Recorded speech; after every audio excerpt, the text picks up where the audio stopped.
Hello, everybody. I'm Candid Stanisci of NLL Lacrosse Talk. Welcome to the Spanglish World Network on Zingo TV, channel 250. Please remember to download the Zingo TV app at the respective app stores for iOS and Android devices. While you download, make sure you rate and leave a comment. Both apps are absolutely free. Zingo TV is available on Google Chromecast, Amazon Fire TV sticks, Roku sticks, and also on all smart TVs 2016 forward. Now joining me with our co-host Gary Groob is our special guest, Jeff Klodzen, former NLL All-Pro. So this guy has played lacrosse, I guess, is a safe assumption. Jeff, we always start with the first question is always about what brought you to pick up a stick.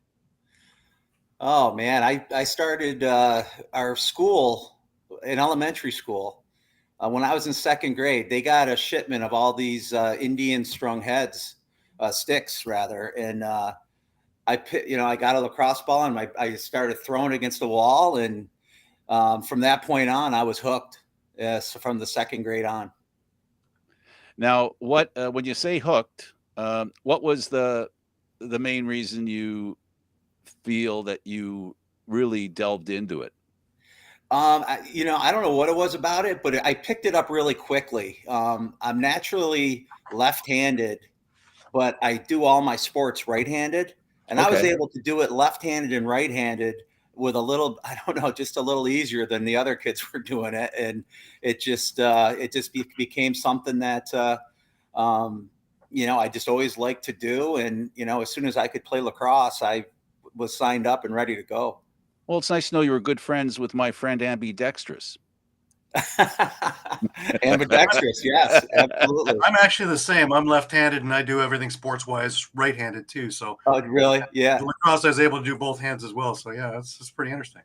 Yeah, and that's what kind of kept me in the league for as long as I played, because if you can play left on the left side or the right side, and you can you can finish, you can shoot, and then play in defense. If I'm up top on the left side or the right side, I can get in the passing lanes, and it really helped me out throughout my career.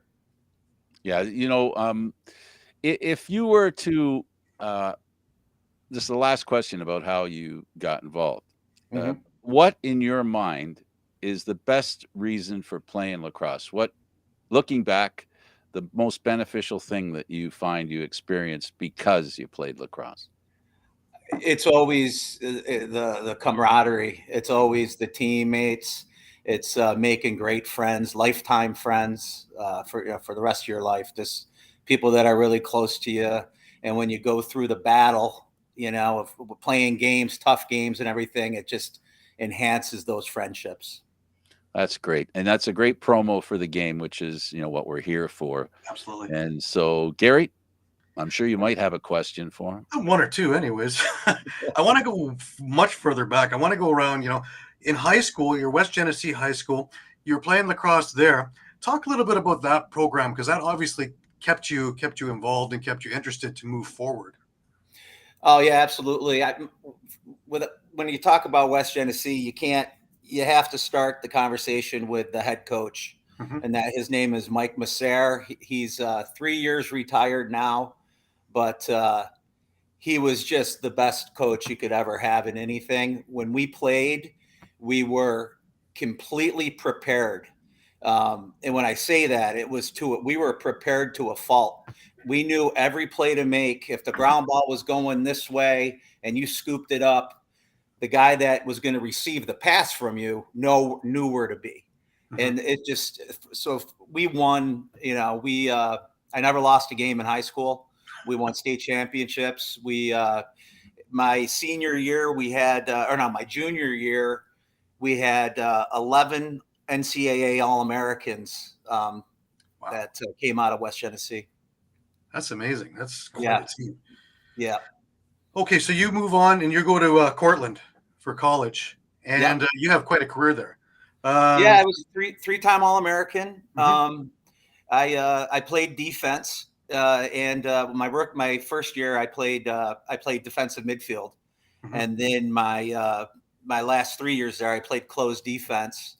Always had the good stick skills, and so that kind of really helped after college when I got the invite to try out, and I'm sure we'll get to this, but when I tried out for the NLL, I was able to make the change from long stick to short stick pretty seamlessly.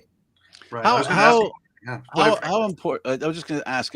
While you're talking about upstate New York, wine country, what is it about that community that takes? Because you're not alone. There's a lot of lacrosse players from that area.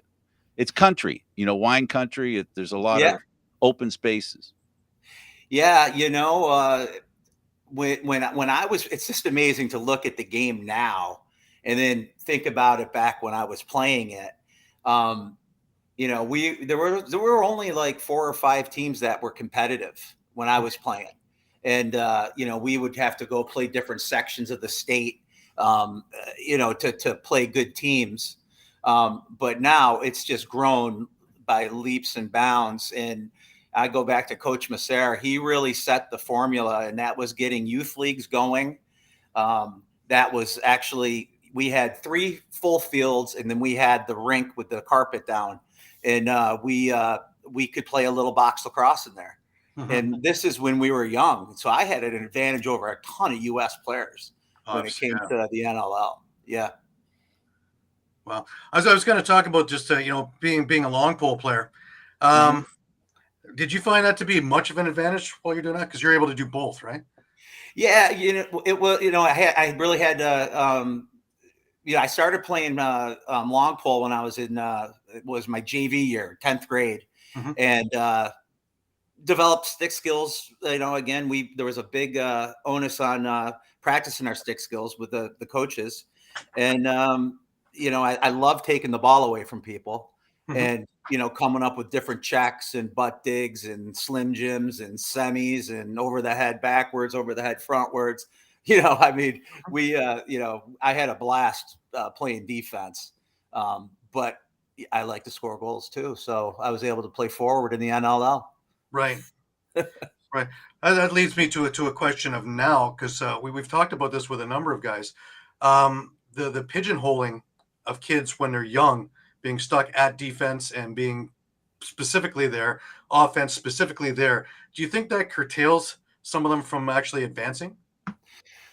Oh yeah, I definitely do. I always see. I look at it as a lot of the onus is on the player himself too.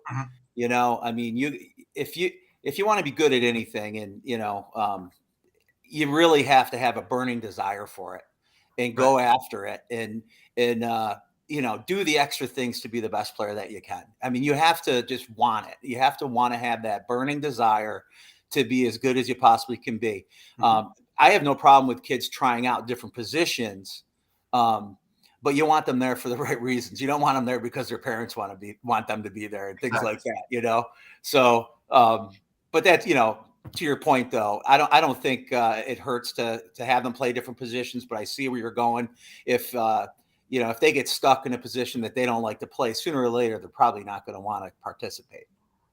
Also, for the game itself, being a transition player is probably more beneficial to them and for their teams, because if they're caught, they have to know what to do, right? Yeah, definitely. Yep, absolutely. And that's why I'm really just kind of, excited about the new Olympic thing, the sixes. Because when I watch NCAA lacrosse, I really think that the deep holes, and I play defense, so and I'm going to criticize the position right now. I think it's really a lot of stop-start things, whistle here, you get the sub in and all this other stuff. Why not just make it, the sticks have to be X in length, and you put the best athletes out there. And if you can't play defense with the same size stick as everybody else, why you're relying on a longer pole to play defense. So I think the people with the best feet, best athletes should be out there, competing. So what you're talking about is you're unnecessarily complicating the game by doing that. I think so. Yeah, I do. And simplify it, like Gary's intimating, which is every player should find their ability, because as perfect as coaches are, they see a strength in a player. It may not really be their strength down the road.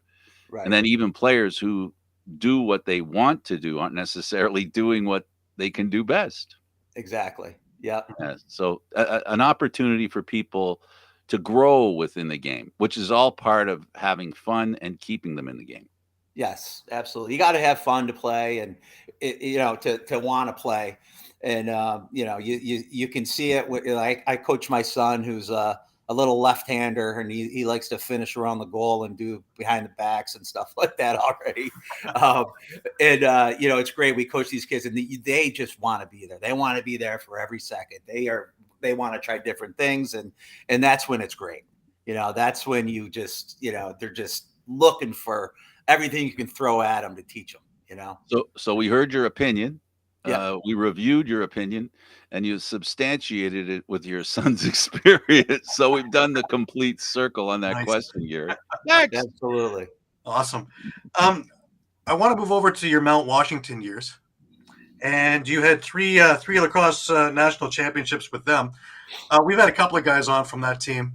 Talk about the era. Talk about the team. That was some amazing times. We had a first midfield of Paul Gate, Gary Gate, and Rob Scheck.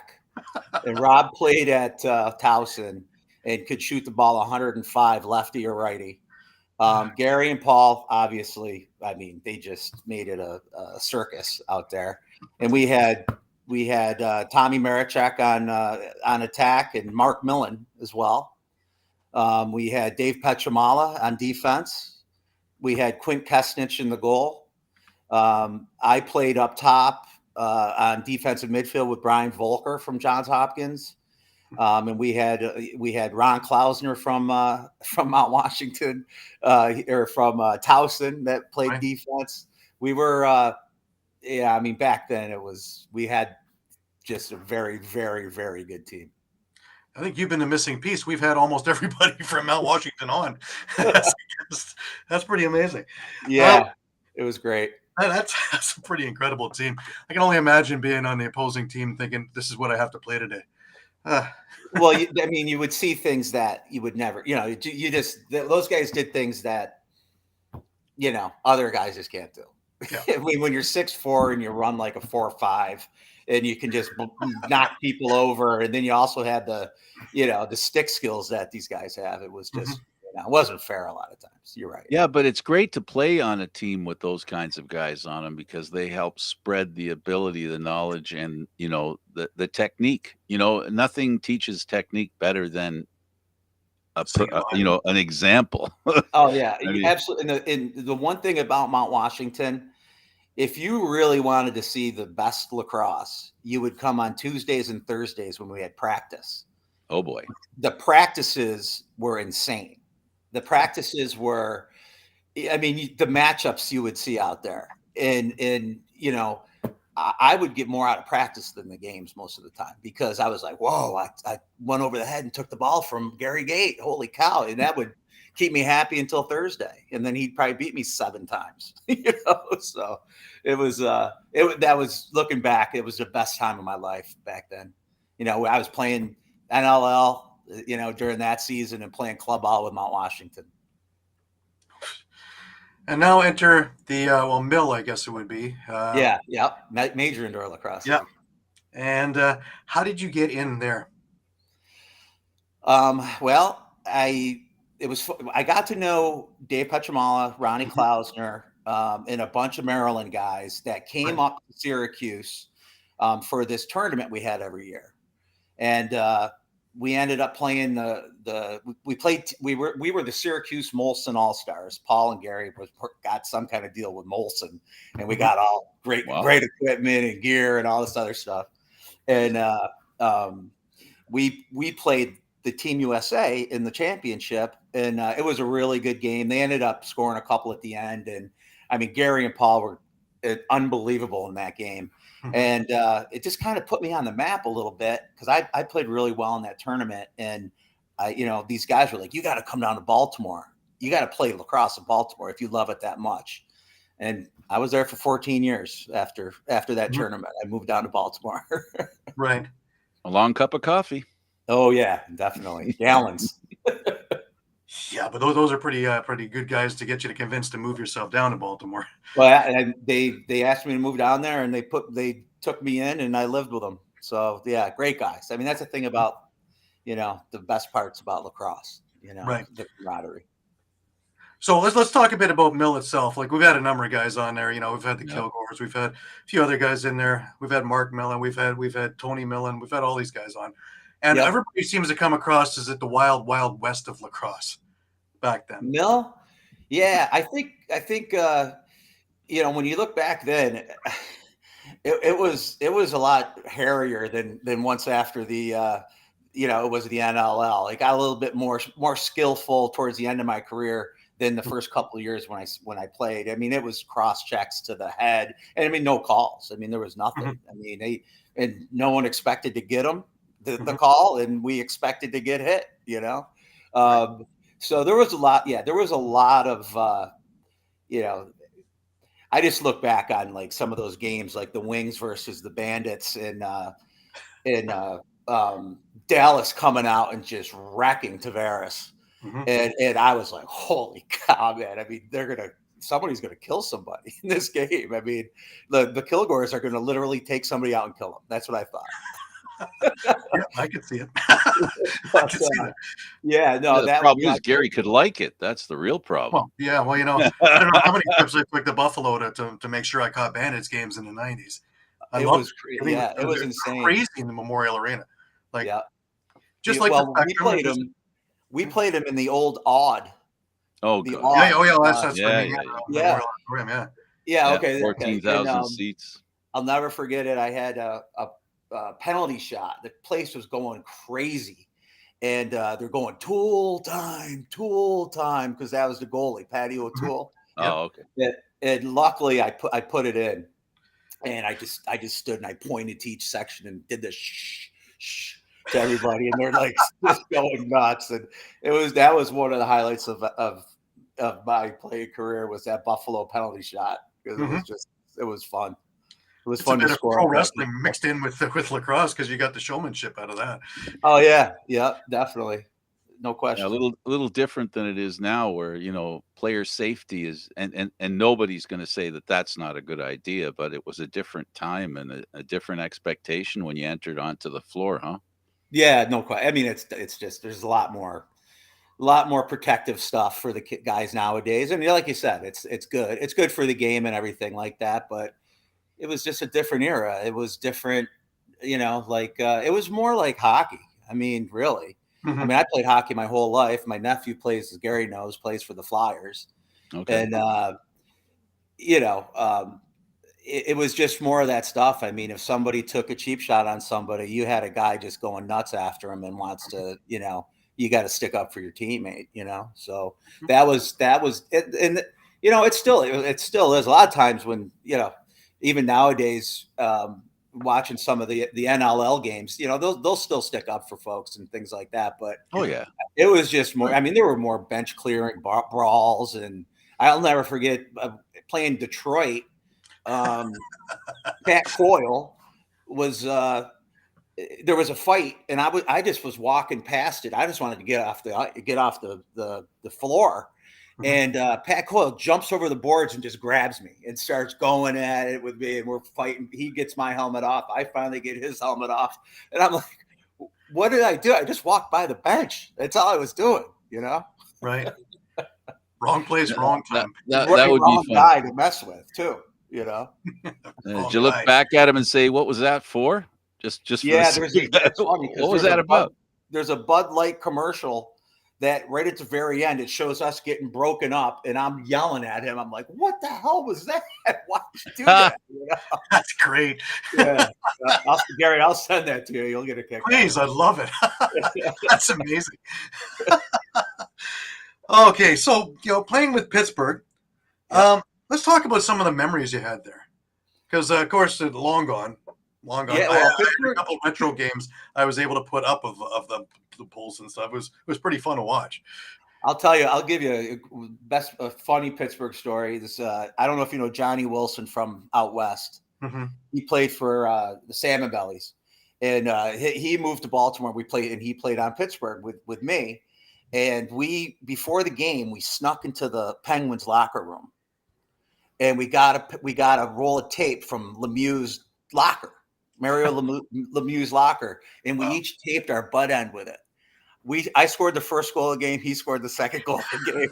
And we were like, oh my God, dude, that we got Mario's tape on, man. That's what this is. But it was a good, the one thing about playing for Pittsburgh was we all lived in Baltimore. Mm-hmm. We didn't live in Pittsburgh. So we had to fly both ways. We flew everywhere. Mm-hmm. But again, played with a great group of guys. We didn't win much, but we usually won the after night party. Pretty good. Nice. I was asked to ask you about spandex.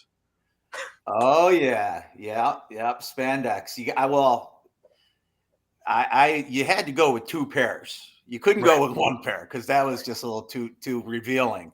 So yeah, I had a picture from I can't remember what it was, All Across America or something like that. Did an interview and I sent a picture of me in the spandex and it kind of circulated around.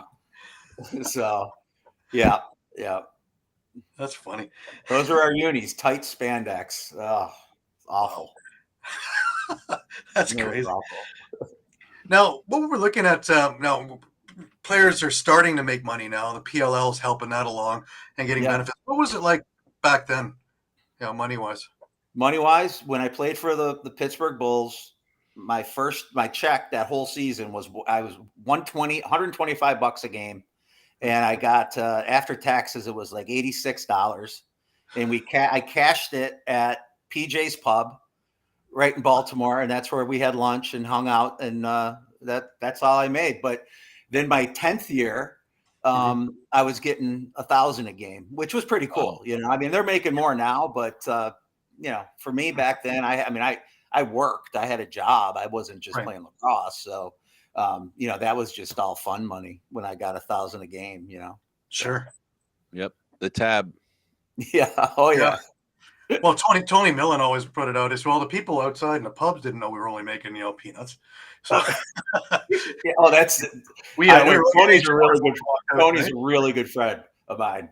And yes, he would do that. He was always like, "Hey man, the ladies here, they think we're making like $5 million a year." I'm like, yeah, well, sooner or later that's gonna be found out one way or another, Oh God, Tony's still the only one to stop us dead on the show. He's something else. He's funny. Yeah, he's just a little out there. If I remember correctly, he called us in from his canoe.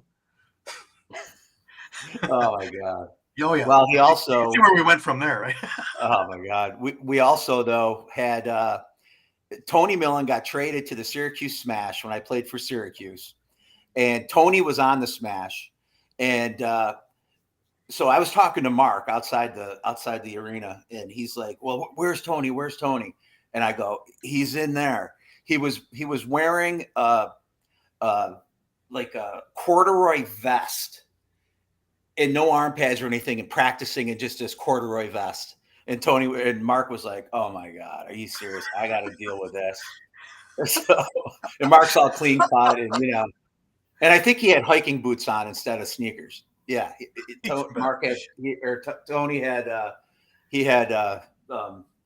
hiking boots, and his brother was just like, "I can't believe I got to play with this guy again." That's crazy. That's why. So for a defensive guy to become an offensive guy in the NLL, your numbers were great. You obviously transitioned really easily into offense. Was it as easy as it seemed? Going back to like Shove Park when I was a kid, like I told you, Mike Masser, he had the rink, and and I played hockey my whole life, so I knew the bounces, and the stick skills I had, like a good left hand, it was probably as good as my right hand, and I threw a lot of fakes. I knew how to get goalies moving, and coming off the cup.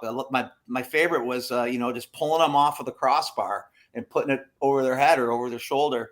And, I had a pretty good shot and good sticks, good enough skill sets to get the goalie moving, and I don't know. It worked out. I was good enough athlete to do it for that long. And with the stick skills, I could play either side. And that really kept me in the league as long Right. as I was in it. And you made it to the finals. You made it once to the finals, right? The NLL finals. Yeah, we got beat by Philly. We had Gary on our team in Baltimore, and they just mugged him every possession. Mugged him. I mean, and they couldn't blow enough whistles, and so we lost by 1, and they had won the first game in Philly, and we ended up losing it. So right, bummer. Yeah. The Still, difference actually, that's between pretty. playing, hang on a sec, Gary. The difference between offense and defense. Do you have to think less playing offense and more, even though you're initiating stuff, you're not thinking as much? While on defense, you have to, I don't know, run stuff through your head while the game's going on. Well, yeah, I think by playing defense in college and knowing, how to slough off people, like know where they are, but be able to make a play in another, to disrupt another play. And, having that defensive background, you want to get to the point where you're not like trying things out on defense. It's just that your body just does it out of, reps from doing it and knowing exactly, how to, this guy's pick and rolling here. I'm going to shove the guy so he can't even set the pick. I'm going to shove that guy out so he can't. And then I got, I'm right there. And then he can, my other guy can come in and take the guy that I shoved out. So it just, you had to defend the pick and roll. You had to do that playing indoor lacrosse. Right. So the best thing to do on offense was the double pick. You set the first pick and you're not really picking that, that you're not really trying to score there, but you set that one pick and then turn back and then blast them the other way. And you get a lot of guys open that way. Right. So, I just was built good for doing pick and rolls, and being able to handle it and knock people out and get space that way. But defense, to your point though, defense, I think both, if you practice enough and you love the sport enough, it'll come to you. It's, we're all very fortunate when it does happen like that. You end up going and playing in the pro leagues and stuff like that. But, you're just playing, you're playing on offense, trying to do the best you can to get the defense moving, set good picks, get good shots, trying to get shots from the middle of the floor. I can't stand when guys take shots from either side and ding, ding, ding. It goes all the way around the boards. It's fast break, jail break the other way. Yeah. So, you want to score right in that square in front. You want to be able to see both pipes, and shoot off the pipes. That's, shoot up and down the pipes. That's what I always thought. Overhand, up and down. So now your career comes to an end. Yeah. And we transition into coaching. How did you get into coaching?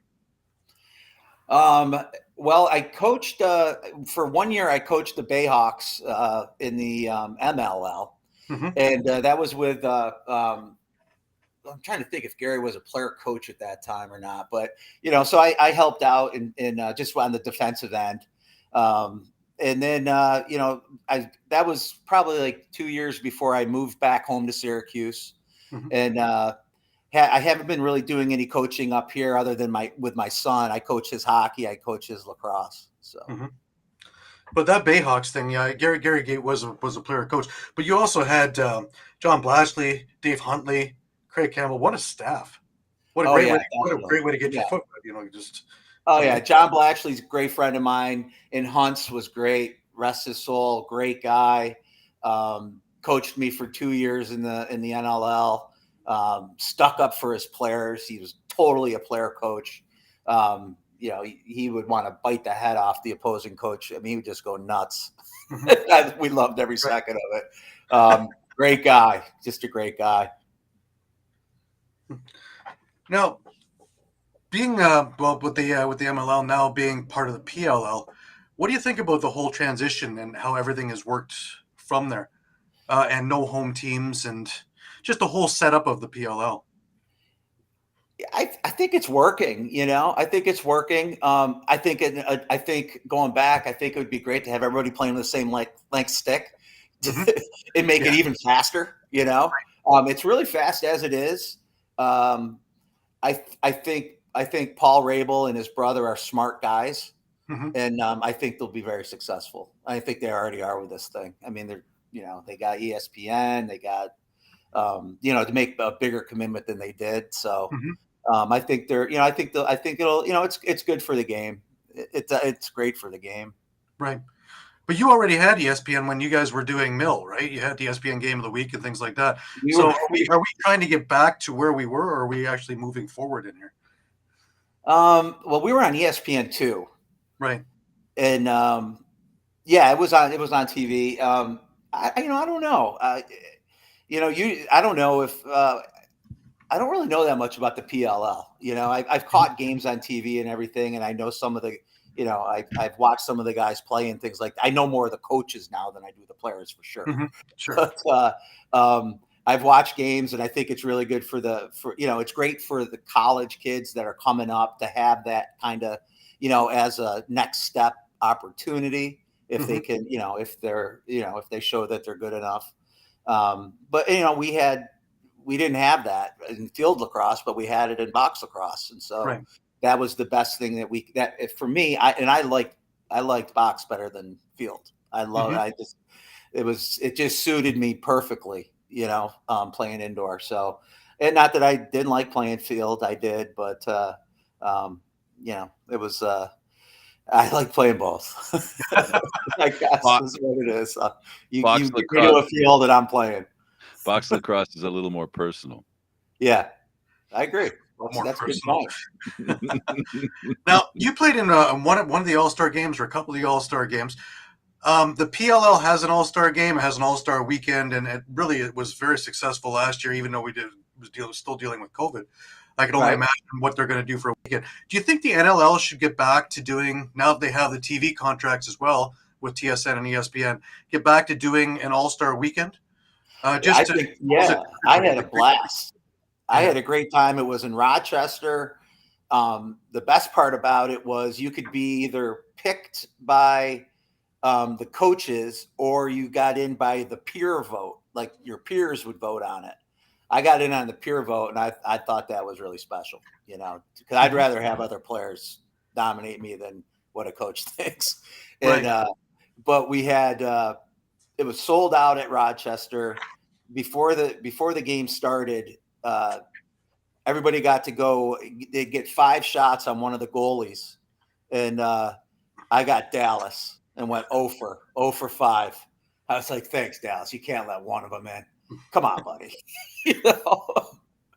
So, but yeah, I mean, we had a great time. I think the fans get excited with that kind of thing. I think they should probably make it, like you said, like a game on Sunday night maybe, and Saturday has skills type stuff, Yeah, I think it would work great, especially now when you have main like ESPN, TSN, main cable to expose this.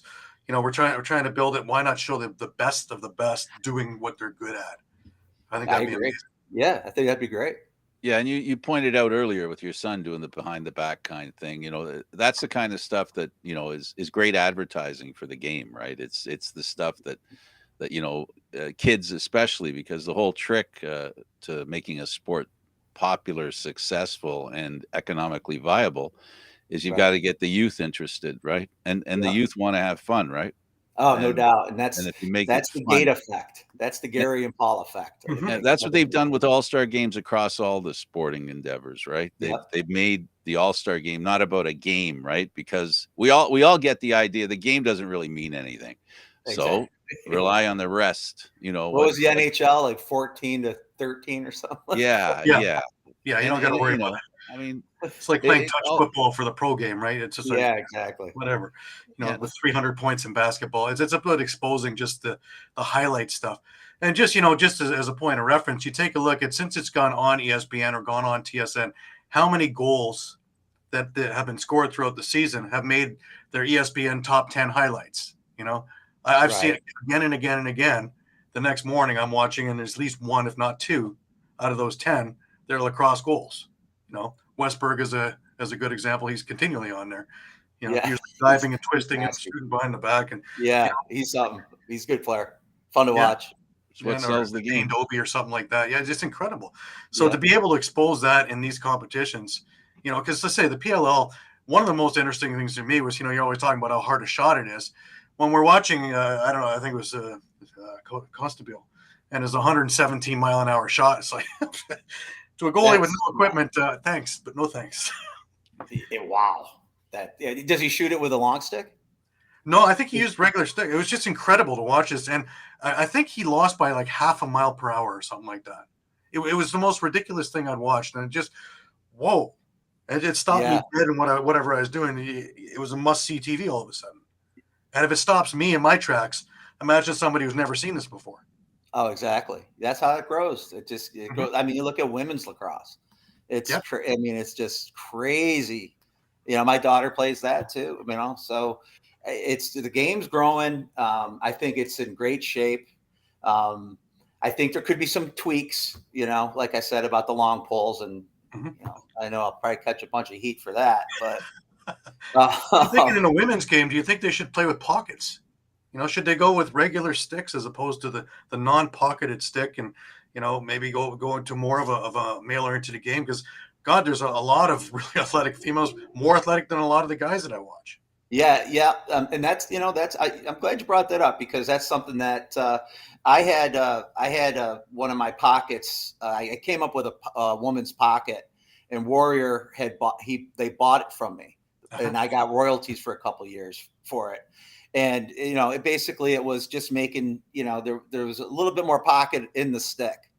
But I think what would happen if you allowed any bigger of a pocket, then you'd see the girls wearing helmets. Then you'd see them wearing other kind of pads and stuff like that. So I think they want to keep it kind of traditional in some senses, but also show the growth of the sport.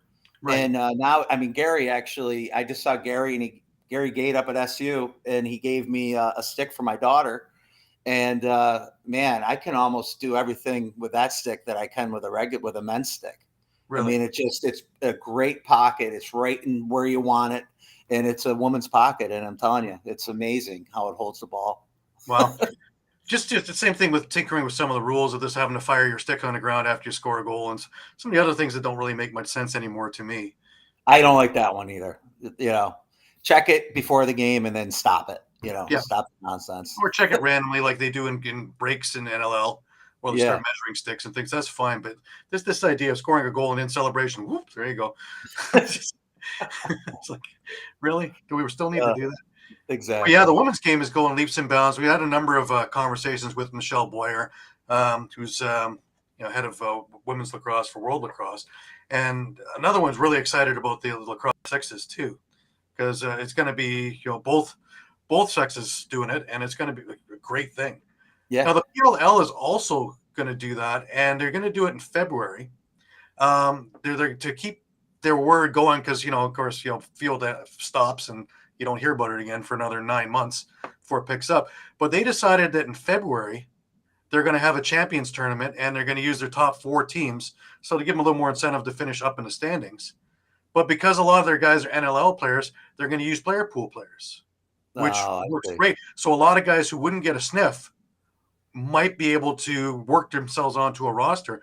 So when you're talking about the Ravens being smart and innovative, I think that's another prime example of, number one, they're going to keep their word 12 months a year. Yeah. Number two, they're going to get a lot of guys extra looks.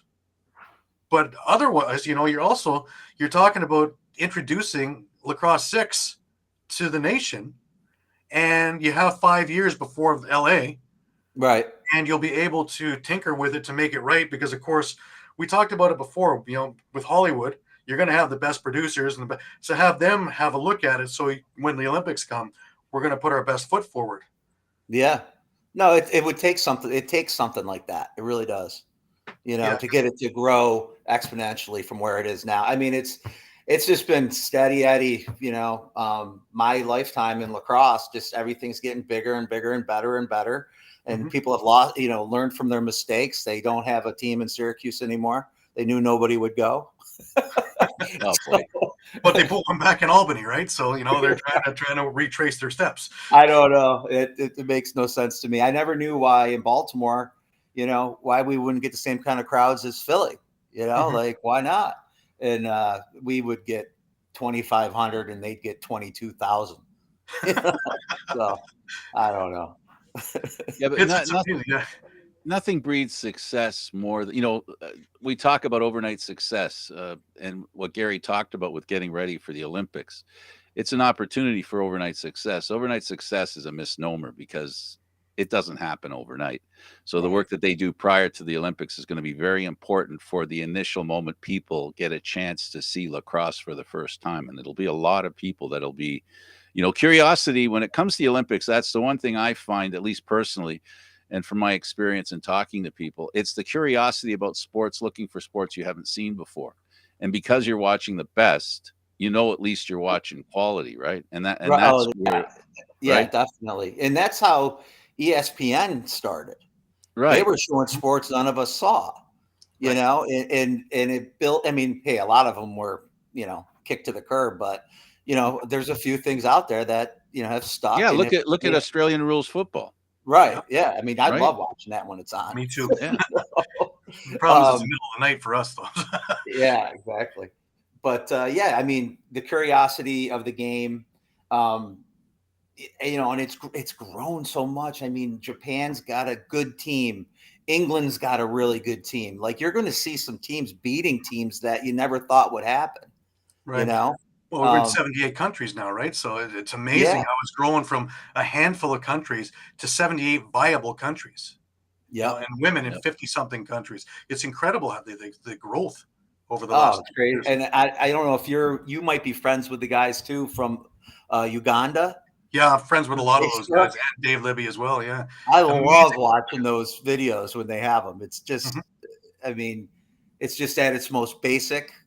And you see the love for the game from those kids playing it. Well, they constantly message about tips and things like this and what they should do and drills, and so I try and give them whatever I've got for them. But right, yeah, and they're like sponges. They'll keep coming back for more. I tried this, I did that. Should I do this?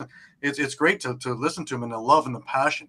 And their biggest thing is equipment. They need equipment because the stuff that they do have is breaking down. I know that Johnny Davis, he's going to be a guest in a couple of weeks, John Davis Jr., he put together a big shipment of anybody who had lacrosse equipment they weren't using anymore and shipped it out there to Uganda to try and give them a bit of a hand. And I know he's still going to be doing things like that. So, the more stuff that they get, the better that program is going to become. But they're already well off as compared to a lot of those nations out there. Yeah. Yeah. No, it's really neat to see, something like that. It's great. And their take on the game. Yeah. Well, yeah, and they follow everything up here.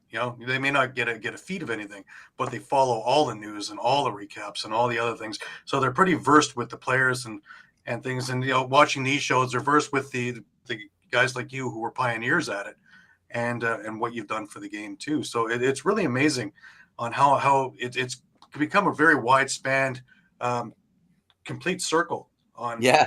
Being able to push it. And it's all brand new for them over there. So it's exciting too when you start listening to them and that excitement.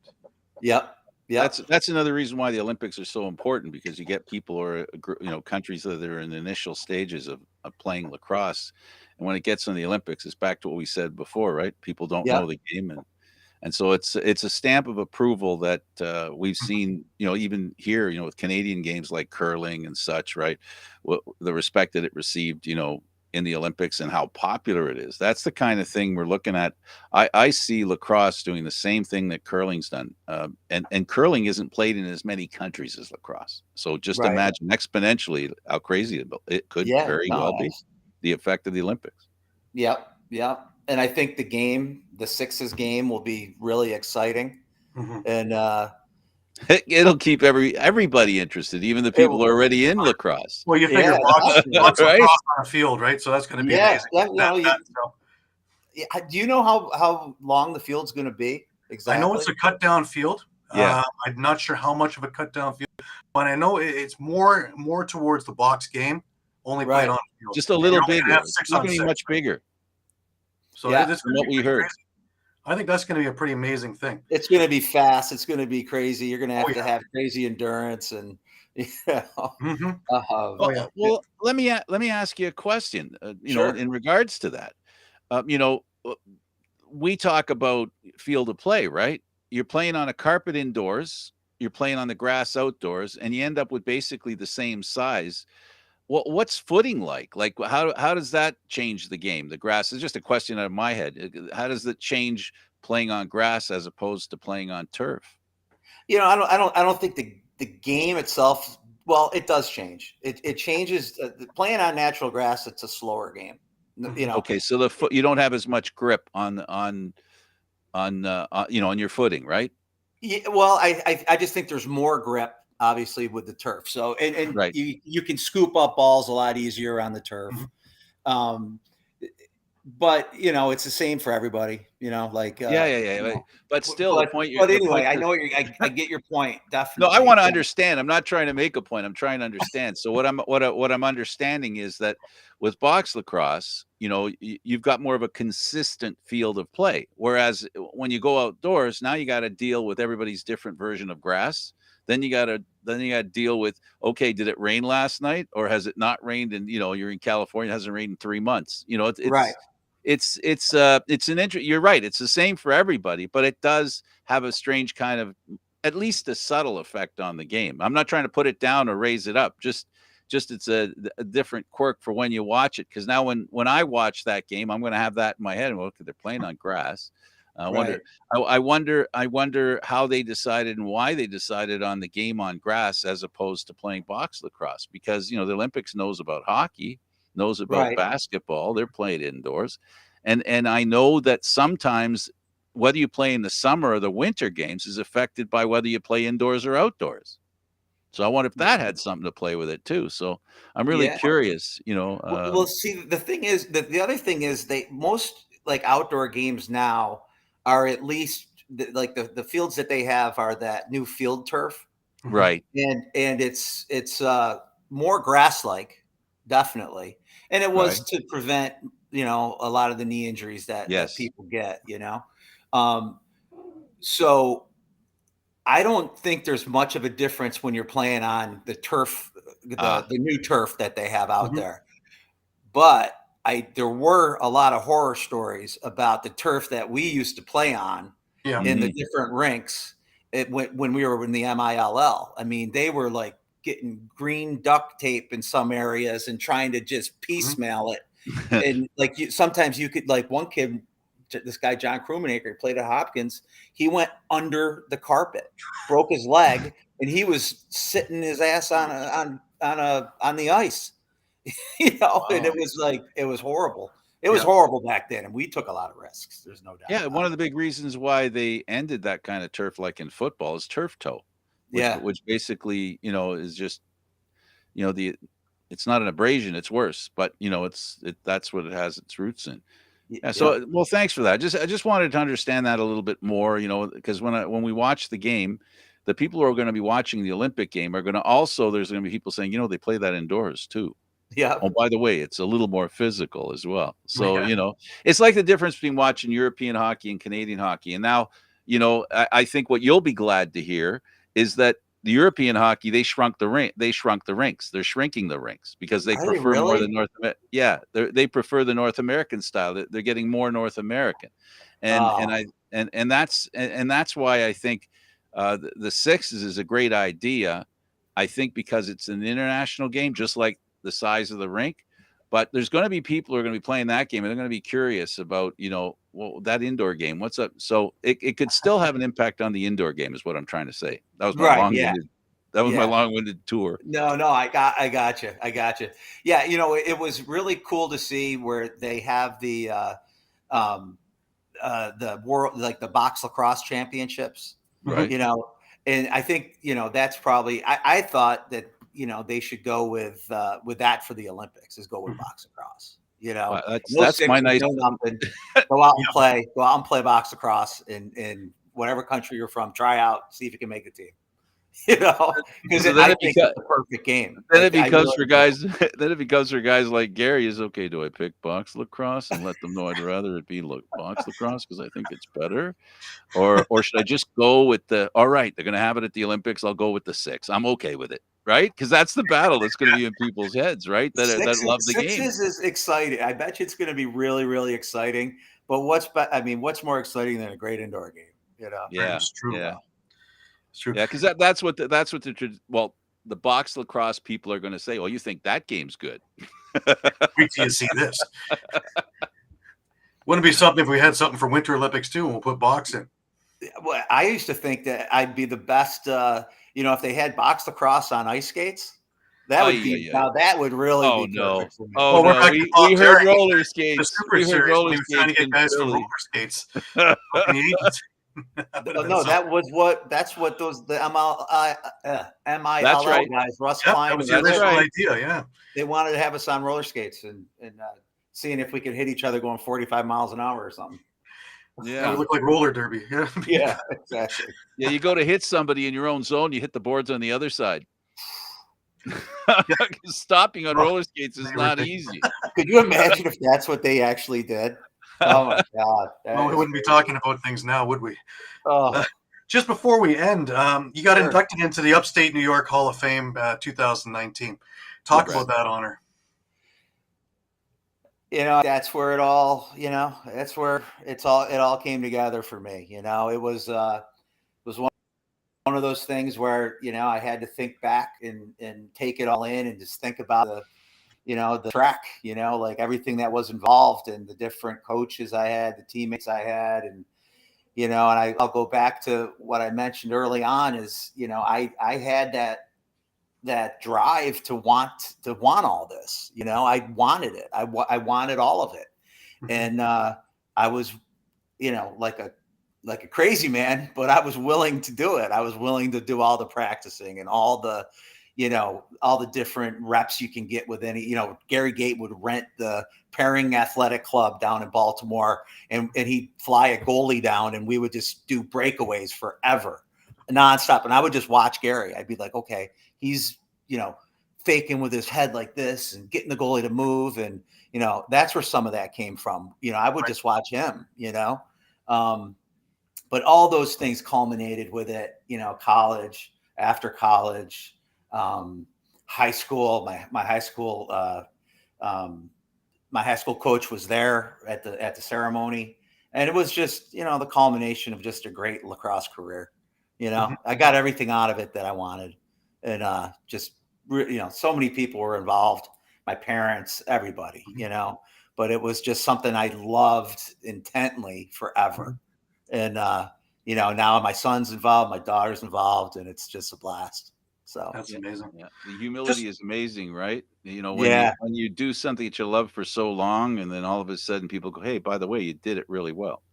Yeah, and that's my wife's like, "You never say anything. You never tell people this." I'm like, I'm not telling people anything. If they find out something that I played lacrosse or did that and got this or got that, that's fine. But it's just I don't know. That's just the way it is. Well, the people that you spent your life with playing the game, appreciating what you did, it's the family's approval, right? And who doesn't? Oh yeah. Now I got competition with my nephew playing for the Flyers. I'm like, oh yeah, of course. But it's who's your nephew? Who's your nephew? Joel Farabee.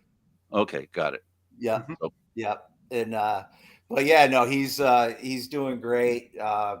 Nothing better than watching Flyers games now with him playing for the Flyers, even though we had a horrible season last year. But nowhere to go but up now, right? Yeah, exactly. And now Tortorella. Now sports there. Yeah, I think you're well on the way to moving upward in the standings. So I would.